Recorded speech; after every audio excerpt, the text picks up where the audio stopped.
Samantala, inimbestigahan na sa Senado ang umano'y pangungolekta ng bloated tax assessments ng ilang Bureau of Internal Revenue officials sa pag-i-issue ng multiple letter of authorizations sa nagbabayad ng buwis. Kaugnay niyan, makakausap natin sa linya ng telepono si Crystal Ramezares.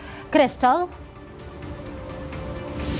Zay, sinimulan na nga muli ang investigasyon ng Senate Blue Ribbon Committee kaugnayan ng di umano'y pang-aabuso sa mga letter of authorization at mission orders ng BIR. Sa isinagawang pagdinig ngayon ay inilatag na ni bagong BIR Commissioner Mendoza ang kanilang mga bagong reforma kung paano mawawakasan ang isyong ito sa mga taxpayer.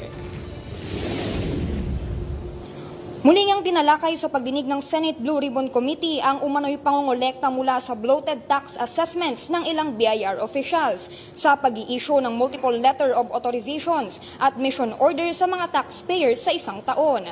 Ang LOA ay nagbibigay authorization sa isang opisyal upang tingnan ang records, books at iba pang dokumento ng isang taxpayer, habang ang MO naman ay pinapayagan ng isang revenue officer na bantayan ang mga corporate entities kung nilalabag nila ang mga tax laws.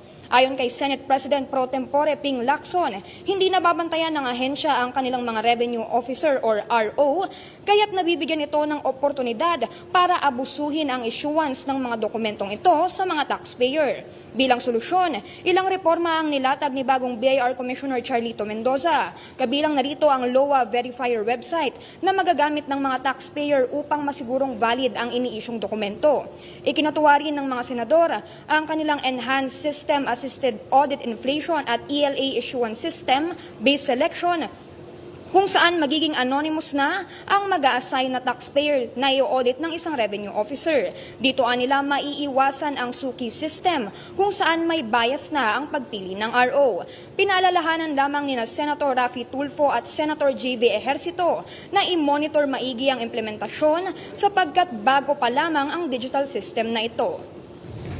Zay, bukod nga rito, ayon sa komite ay kinakailangan rin ng malawakang information dissemination sa bagong reform na ito upang magamit ng wasto ng ating mga taxpayer. Dagdag pa nga ng mga senador, ito raw ay isang malaking hakbang para maibalik ang tiwala sa atin ng mga international investors at mga business entities. Zay?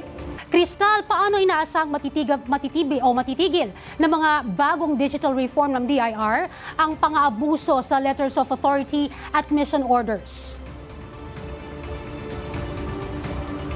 Sa bagong reforma nga na ito ay system automated na siya at anonymous na ang magiging selection ng taxpayer na i-audit ni revenue officer. At take note na ito'y aaprubahan pa ni BIR Commissioner. Ibig sabihin na bawasan na ang human intervention. Kaya't mas mababawasan na rin yung oportunidad para makagawa ng pang-aabuso dito sa mga LOA at mga MOs na ini-issue sa ating mga taxpayer.